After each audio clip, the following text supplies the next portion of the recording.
Welcome to the Breakaway podcast, recorded on the campus of Texas A&M. For more information, check out our website at breakawayministries.org. We hope you enjoy the message.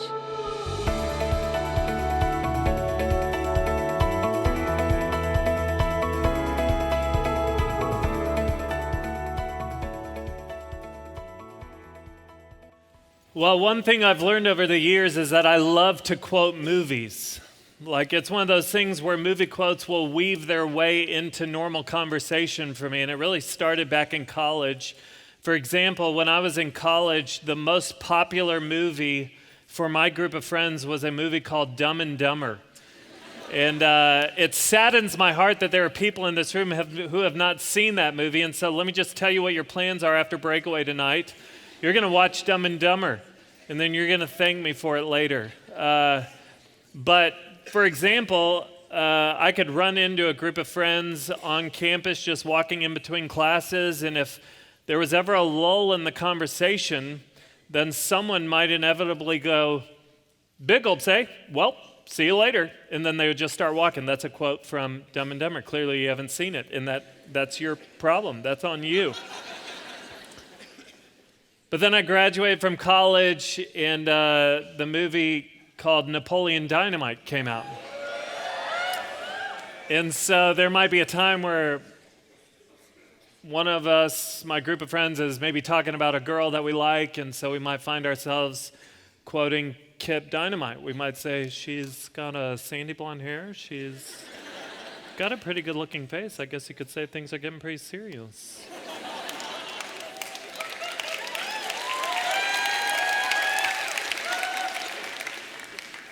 I'm just kind of getting T.O.'d though. She still hasn't sent me a full body shot. All right, so there's that.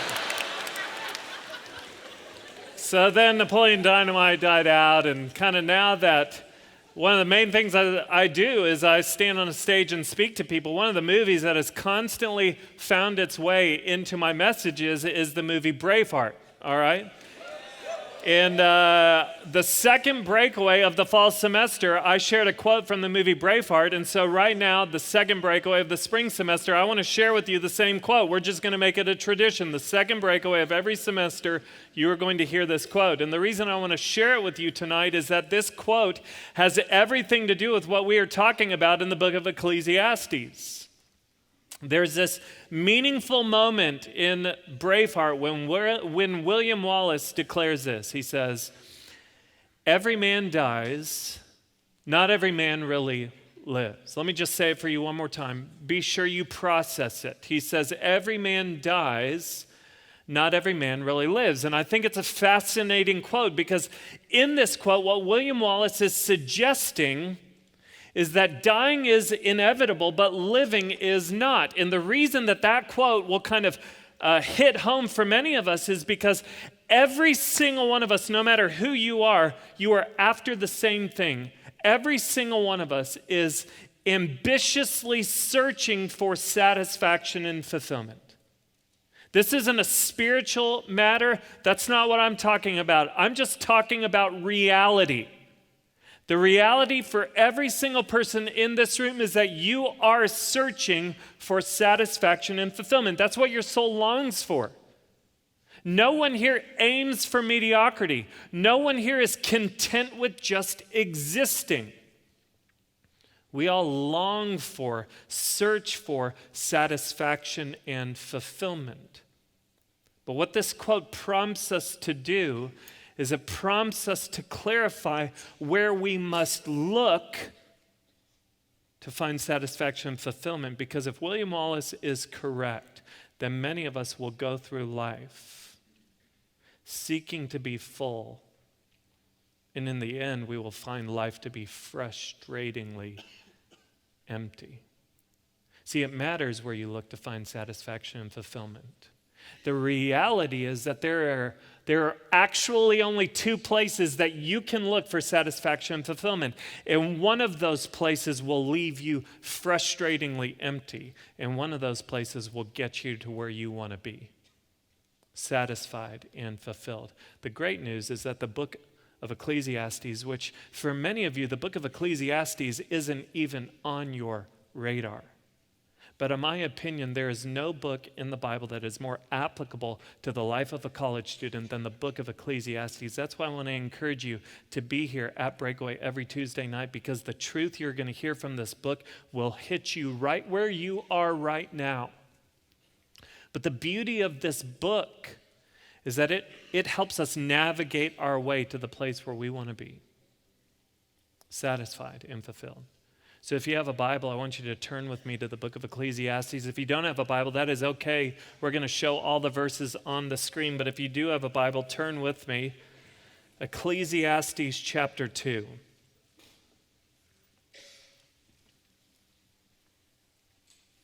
I just want to make sure that we're all on the same page in case you weren't here last week. If you weren't here, I encourage you to go back and listen to the podcast. But the author of Ecclesiastes is most likely King Solomon. And the great thing about King Solomon is that he was relentless in his search for satisfaction and fulfillment. He was a guy who abhorred the idea of a mediocre existence. And so what he did was he conducted an experiment in which he scrutinized everything under the sun, looking for satisfaction and fulfillment. Why? Because he didn't want to get to the end of his life and realize that he had actually been robbed of what he truly wanted. And so Ecclesiastes chapter 2 is really known as Solomon's grand experiment. And I told you, in this experiment, he kind of scrutinizes and tests everything under the sun, looking for satisfaction and fulfillment. Now, the wording that I just used is very important because I use the phrase under the sun. That's not my original phrase. That's actually Solomon's phrase. It shows up in the book roughly 29 times. And the reason that this phrase is so important is because Solomon is sharing with us the scope of his experiment. He's defining the parameters of where he's looking for satisfaction and fulfillment. I told you that there's only two places you can look for satisfaction and fulfillment. Under the sun is one of those places. Now, just think about that wording. What do you picture when you hear the words under the sun? What's it referring to? Well, it's referring to our short 60, 70, 80 years of life within the confines of this material world under the sun. It removes God from the equation. That is what Solomon is testing. He is testing life under the sun for satisfaction and fulfillment. And he's going to show us three things about life under the sun. Here they are. I'll just show you the three things and then we will unpack them. The first thing he's going to show us about life under the sun is this: pleasure always demands more pleasure. The second thing he's going to show us is this: under the sun, doing things right in the end will still feel wrong. And then the third thing he's going to show us is this: under the sun, depression, stress, and anxiety make perfect sense. So let's jump in. Ecclesiastes chapter 2, verse 1. Look at what he says. He says, I said in my heart, come now, I will test you with pleasure. Enjoy yourself. And so he just starts us off and he says, here is what I want to experiment with. I want to experiment with pleasure. And so Solomon, in a sense, puts on his lab coat. He puts on some goggles. He fires up some Bunsen burners. He makes sure that the eye washing station is working properly, because here's what he wants to do. He wants to see what will happen when he mixes two elements together. And the elements are this: hedonism and himself. Hedonism is the pursuit of pleasure. It makes gratification ultimate. So what he wants to discern is what happens when these two things mix together. Will they lead to lasting satisfaction and fulfillment? And Solomon would make a terrible TV producer, because before he even unpacks his experiment for us, he just tells us his results. He doesn't build tension and then drops the conclusion. No, he's just here it is. For the ladies here who watch Fixer Upper, there's that end where Chip and Joanna are are you ready to see your house? And then it cuts to commercial. Solomon would be here's your house, whatever. That's the way he operates. He just tells us his results. He says, I said in my heart, come now, I will test you with pleasure, enjoy yourself. But behold, this also was vanity. He goes on in verse 2 and says this, I said of laughter, it is mad, and of pleasure, what use is it? Now, it's very important, if you weren't here last week, what he does is he shares his conclusion about his experiment, and he says it's vanity. And that word vanity is actually the translation of the Hebrew word hevel, and this is Solomon's favorite word in the book. He actually uses it roughly 38 times. It's a very tough word to define. It's a very complex word. But how we're defining it is we're defining hevel, which we see as vanity, as frustratingly empty. It's the idea of trying to get your hands around something elusive. So imagine the frustration you would feel if you tried to hug a cloud. Or imagine the frustration you would feel if you tried to bottle the breath that you see on a cold day. Last week we illustrated it as the frustration that you might feel when a $20 bill is dropped through your hand. It's there 1 second and gone the next. And when you think that you're going to grab hold of something and you open your hand and find nothing, it is frustratingly empty. That's Solomon's conclusion. I tested myself with pleasure. And before I even share the procedure of my experiment, let me just tell you, it was frustratingly empty. Now, before we walk through his experiment, which is going to be very interesting, let me just share with you my fear. My fear is that something in you might say, who gives a rip what Solomon thinks? Something in me fears that you might think, you know what? Solomon lived 3,000 years ago. So why does it matter what he says? You might downplay his experiences in conclusions simply because they took place 3,000 years ago. Well, I just want to make sure you get a picture of the scale of his experiment. So let me just read you some passages to kind of put King Solomon on the map for you. Here's what it says in 1 Kings chapter 4. It says, Solomon's provision for one day was 30 cores of fine flour and 60 cores of meal, 10 fat oxen and 20 pasture-fed cattle, 100 sheep besides deer, gazelles, roebucks, and fattened fowl. People estimate that this is enough food for about 14,000 people. And this says that this was Solomon's daily provision for him and the people of his household. It goes on in 1 Kings and it says this. Solomon also had 40,000 stalls of horses for his chariots and 12,000 horsemen. It goes on in chapter 10 and says this. And Solomon gathered together chariots and horsemen. He had 1,400 chariots and 12,000 horsemen whom he stationed in the chariot cities and with the king in Jerusalem. So just think if Solomon was on the MTV show Cribs, which is no longer out, chariots are the equivalent of cars. He had 1,400 chariots. So just imagine 1,400 chariots laid out in front of his palace. And then I can't even get my mind around 40,000 stalls for his horses. But this is what Solomon is dealing with. And then there's this other moment in 1 Kings where the Queen of Sheba comes to visit Solomon. So just get this, royalty is coming to visit royalty.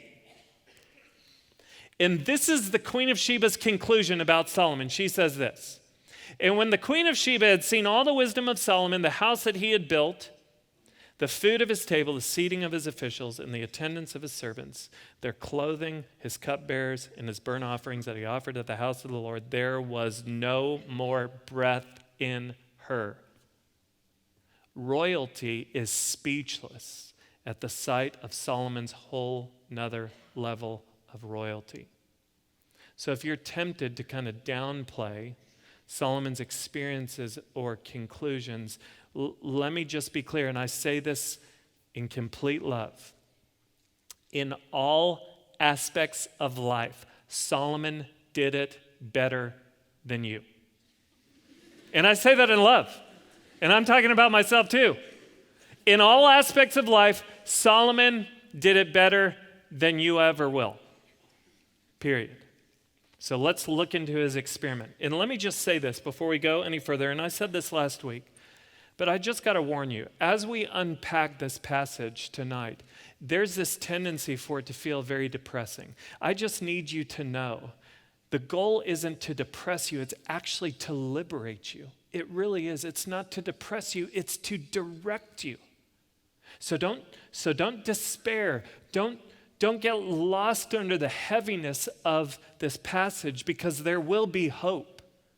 But we need to deal with the weightiness of what Solomon is saying first. So just watch his experiment, okay? It says this in verse 3. We're just going to walk through it. He's going to start with alcohol, which is a good place to start.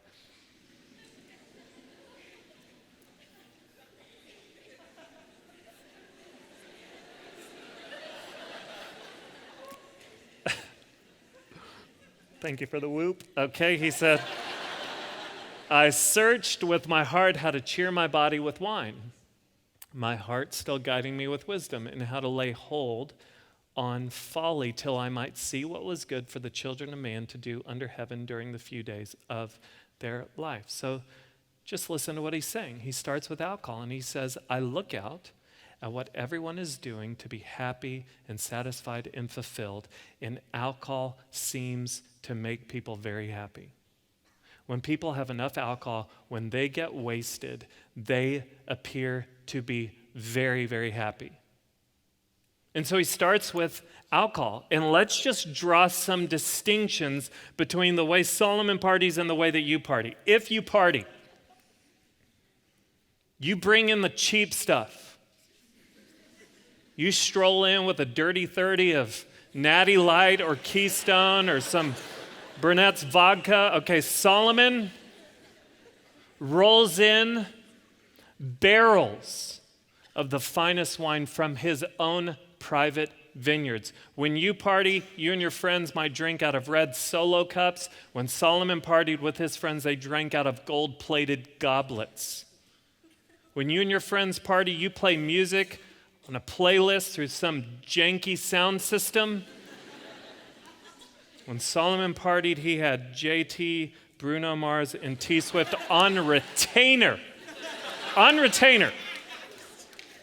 For some of you, this was true of my fraternity brothers in college, their goal on Thursday, Friday, Saturday night was to get drunk and hook up. It was a successful night if they were able to hook up with one person. Solomon had 700 wives and 300 concubines always available to him. At the foundational level of all the partying was alcohol. It was. Alcohol, for some of you, is what makes the party go. If alcohol isn't present, it's really not a party. It's just a gathering. And alcohol did not satisfy or fulfill. Let me tell you why alcohol did not satisfy or fulfill. Let me tell you why alcohol will not satisfy or fulfill, even if you think that it does. The reason that alcohol does not satisfy or fulfill is because when you sober up, when you wake up the next morning, your problems are still there. Alcohol might distract you, but it doesn't satisfy you. It might distract you from your problems, but it does not resolve your problems. Alcohol did not satisfy or fulfill. And so Solomon moved from partying to possessing. Now watch how it kind of moves from here. He says this in verse 4. He said, I made great works. I built houses, plural. You see the S on the end of that? I built houses. I planted vineyards, plural, for myself. I made myself gardens, plural, and parks, plural, and I planted in them all kind of fruit trees. I made myself pools, plural, from which to water the forest of growing trees. So he's like, oh, you got a ranch with 1,000 acres? That's cute. I had a forest. I love that it says he has houses, plural. okay? The nicest houses in Highland Park in Dallas or River Oaks in Houston will take about 2 to 3 years to build. Solomon spent 13 years building his palace. That's actually 6 more years than he spent building the house of God. He had houses, plural. He moves on from there and he says this. He said, I bought male and female slaves, and I had slaves who were born in my house. Solomon got to the point where he had someone else available to do every single thing for him. He goes on and says this, I had also great possessions of herds and flocks, more than any who had been before me in Jerusalem. He, in a sense, had his own private zoo. He says this, verse 8, I also gathered for myself silver and gold and the treasure of kings and provinces. People estimate that Solomon's yearly income was about $1 billion. He says, I got singers, both men and women. So you stream a playlist off Spotify. Solomon bought the bands. He purchased bands.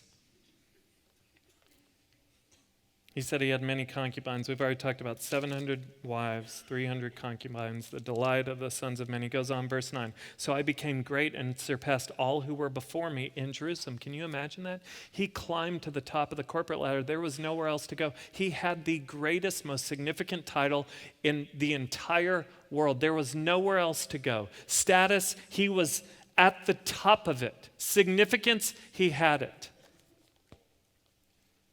He says this, also my wisdom remained with me. And then verse 10 is really key. I don't want you to miss this. He says this, and whatever my eyes desired, I did not keep from them. I kept my heart from no pleasure, for my heart found pleasure in all my toil, and this was my reward for all of my toil. So get this. He's saying, I never said no to myself. So just think about Solomon's setup. He's the most powerful man in the world. He's the wealthiest man in the world. He has 700 wives, 300 concubines, and he never tells himself no. So that means he has the ability to make every fantasy become reality. That means Solomon was in a unique setup that if he wanted it, he got it. If he thought of it, he did it. No sexual fantasy went unfulfilled for him. There was no position or no accomplishment that was not attainable. Solomon literally had everything. And yet here's his conclusion. Again, verse 11. Then I considered all that my hands had done and the toil I had expended in doing it, and behold, all was vanity and a striving after wind, and there was nothing to be gained under the sun. Do you see what he's saying? He's saying, I had the palace, I had the women, I had the money, I had the status, I had the animals. I had everything.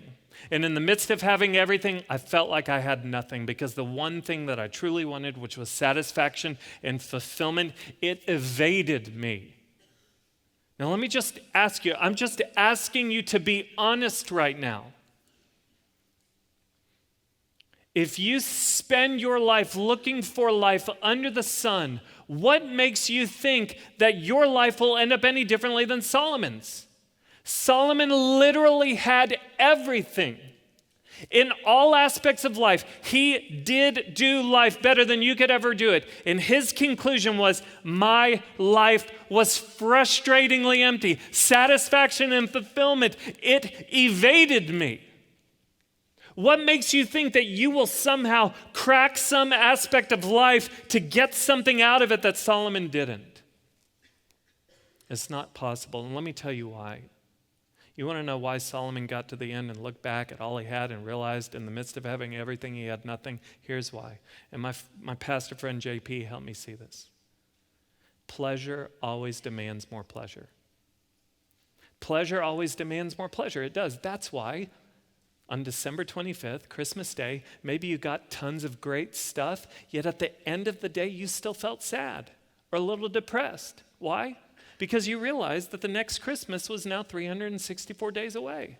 You just got a ton of stuff, and something in you was sad that it's 364 days before you get a lot of more stuff. Why? because pleasure always demands more pleasure. Another great example is pornography. If you look at pornography on a regular basis, just wait and watch. You will have to find material that is more provocative, more adventurous, and more explicit the longer you look at it to keep your attention. There's certain material now that really grabs your attention that in just a few days or few weeks will be boring. Because pleasure always demands more pleasure. A few years ago, I came across this article on ESPN.com about Jerry Jones, the owner of the Dallas Cowboys. And I know for the Cowboy fans, it's too soon. Okay, it's just too soon. Okay? But I came across this article. Jerry Jones is the owner and general manager of the Dallas Cowboys. And I just want you to hear the blurb that they put at the top of the article. It says this. It says, in the owner's suite, on his private jet, or among Dallas's beautiful people, Jerry Jones seemed a happy person, but what he really wants, he cannot have. And I was blown away because as I read the article, I realized I was reading about a modern day Solomon. Let me just fill you in on what the article says. Again, this was a few years ago, so he's 74 now. The article says he's 71, but it says this. The article starts by talking about how 71-year-old Jerry Jones is the owner of the most valuable franchise. The Cowboys are worth $3.2 billion. The article talks about how Jerry Jones loves to drink his Johnny Walker Blue Label whiskey. His $1.25 billion stadium is referred to as the Pleasure Palace. In his private box in the stadium during the George Strait concert, the article says Jones and friends are knocking down whiskey, dancing, and talking about making money. Back at home in his $20 million mansion in Highland Park, the article talks about the painting on his wall worth $18.5 million. He has security guards and people who wait on him at home and bring him what he needs. On top of all of that, he's known as the honky-tonk man because of his long reputation as a womanizer. Even in his 70s, he's able to pull in the ladies. So get this. He's got the parties, the palace, the stuff, the women, and significance. Despite all of this, the article goes on and says this. After a quarter century as Cowboys owner, general manager, and the architect of the stadium that has become a spit-shine monument to every Texas-sized aspiration, something big is still missing for Jones, as elusive now as it was then. And it's this, to be widely regarded as a smart football man. And then the article quotes Jones as saying, I've never wanted anything as much as I want to win the next Super Bowl.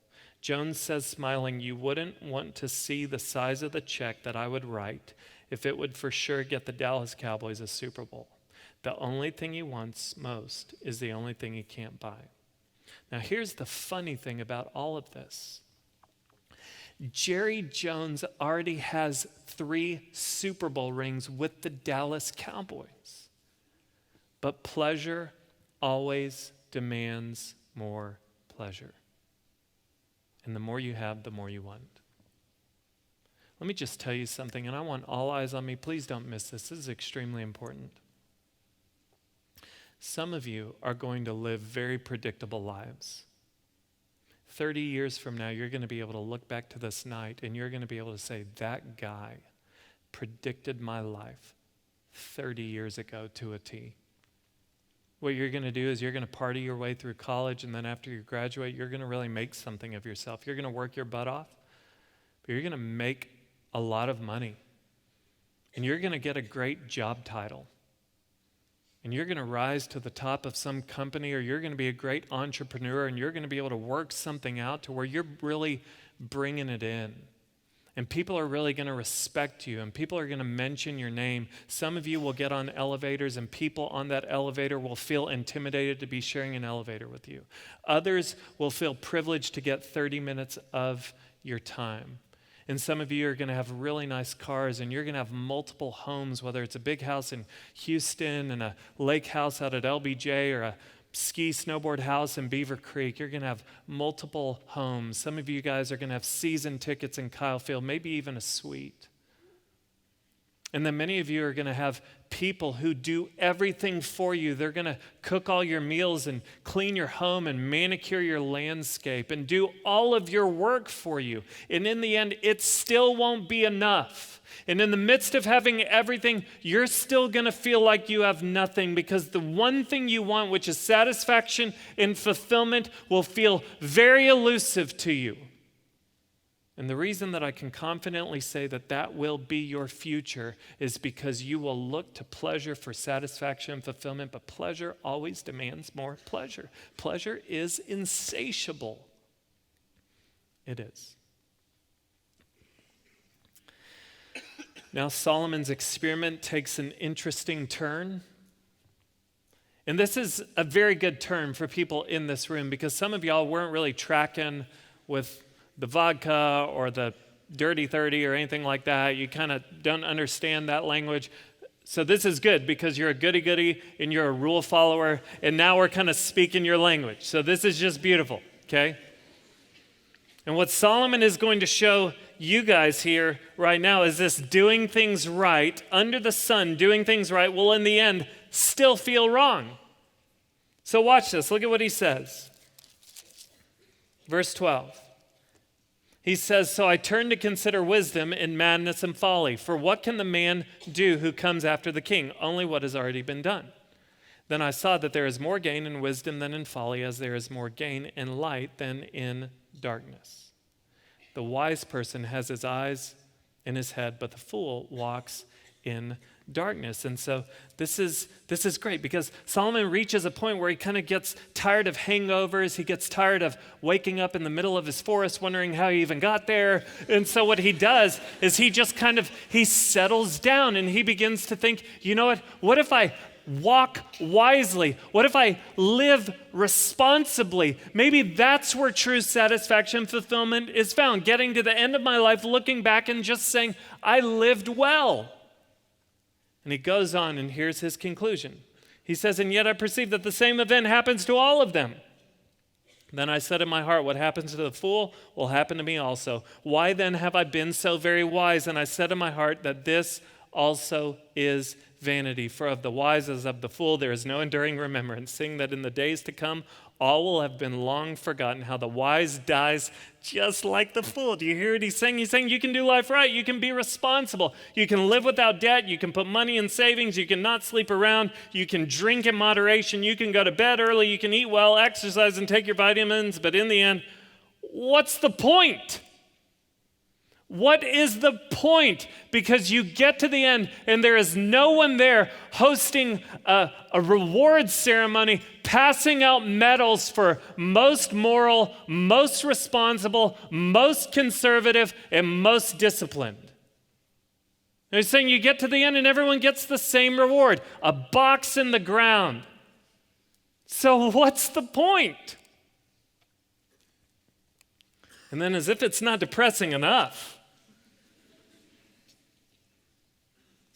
I mean, Solomon just continues to spiral, and now he's just kind of reflecting on his experiment. And look at what he says, verses 18 through 23.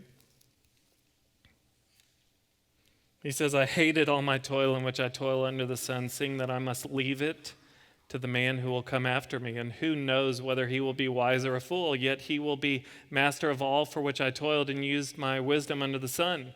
This also is vanity. So I turned about and gave my heart up to despair over all the toil of my labors under the sun.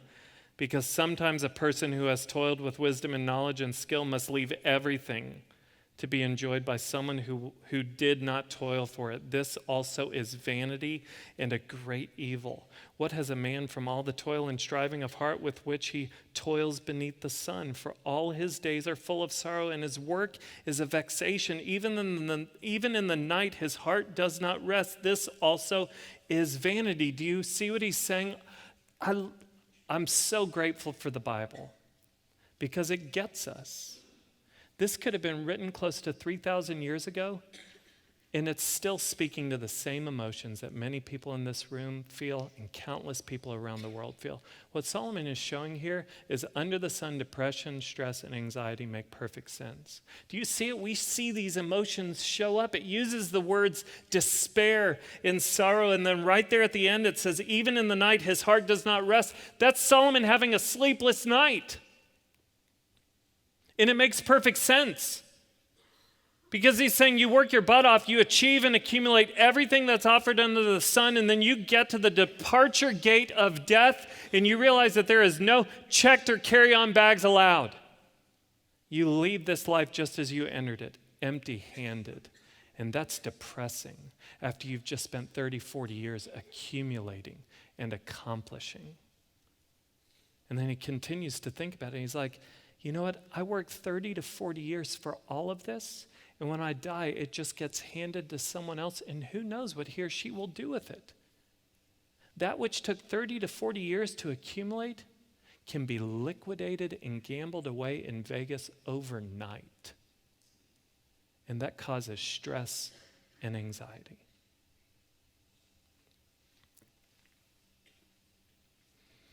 Watch how Solomon finishes up this passage. Please don't miss this.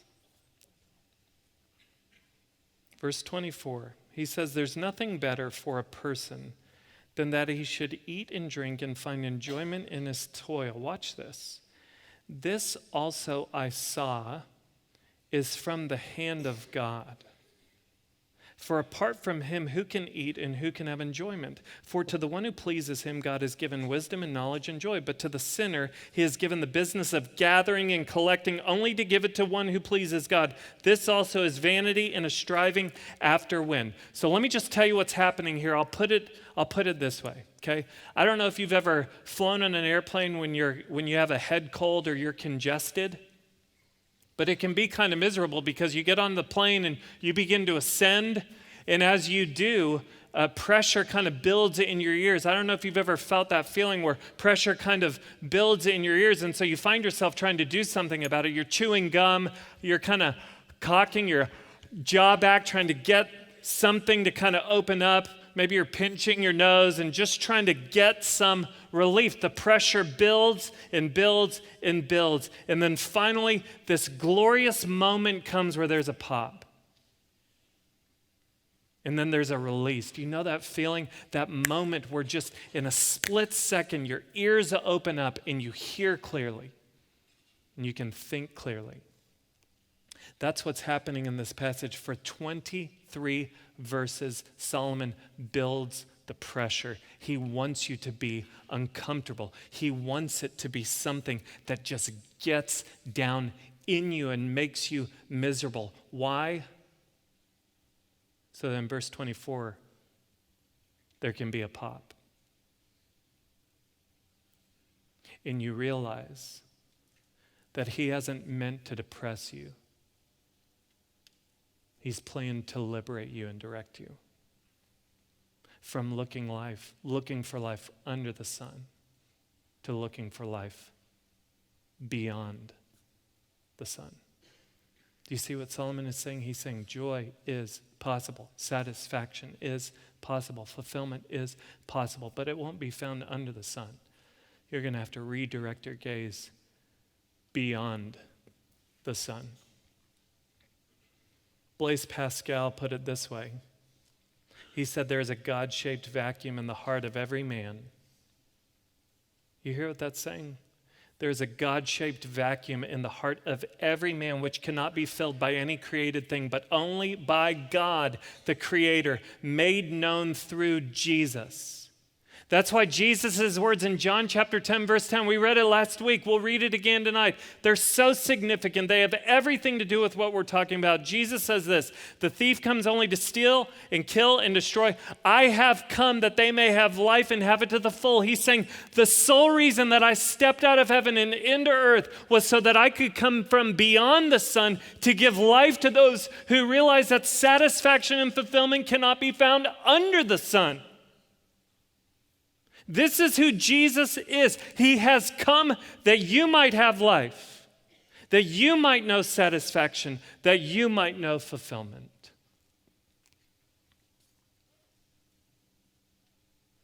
I think it's really important for us to just look at the wording in this verse.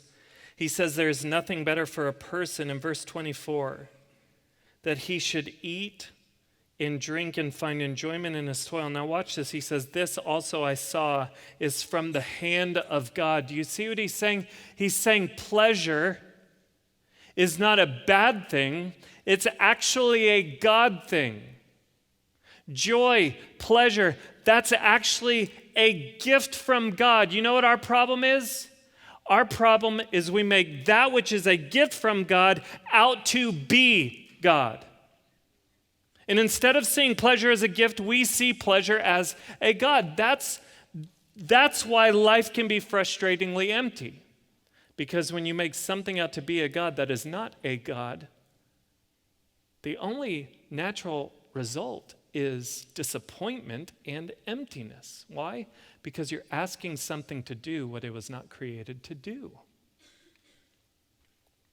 And so, if you want to experience just kind of a shift in your semester right here on week 2 of school, then just answer this question when it comes to pleasure. Are you going to see pleasure this semester as a gift or as a God? Will you see it as a gift or as a God? If sex is a gift from God, then it's great to have, but you don't have to have it. Sex can simply be the icing on the cake to an already beautiful emotional and spiritual connection between a husband and a wife, but you don't need sex to feel manly, powerful, loved, or fulfilled. If money and stuff are gifts from God, then they're great to have, but you don't have to have them. Money and stuff can simply be things you use as tools to enjoy life and bless others, but you don't need them to determine your worth, your happiness, or your significance. If alcohol is a gift from God, then it's great to have, but you don't have to have it. Alcohol can simply be something you enjoy legally and in moderation with a nice meal or at a get-together with friends, but you don't need alcohol in order to feel like you belong or to help people like you more or to distract you from your problems in life. If position or popularity is a gift from God, then it's great to have, but you don't have to have it. Position or popularity can simply be something you use to share the love of Jesus Christ, but you don't need it to determine your value in society.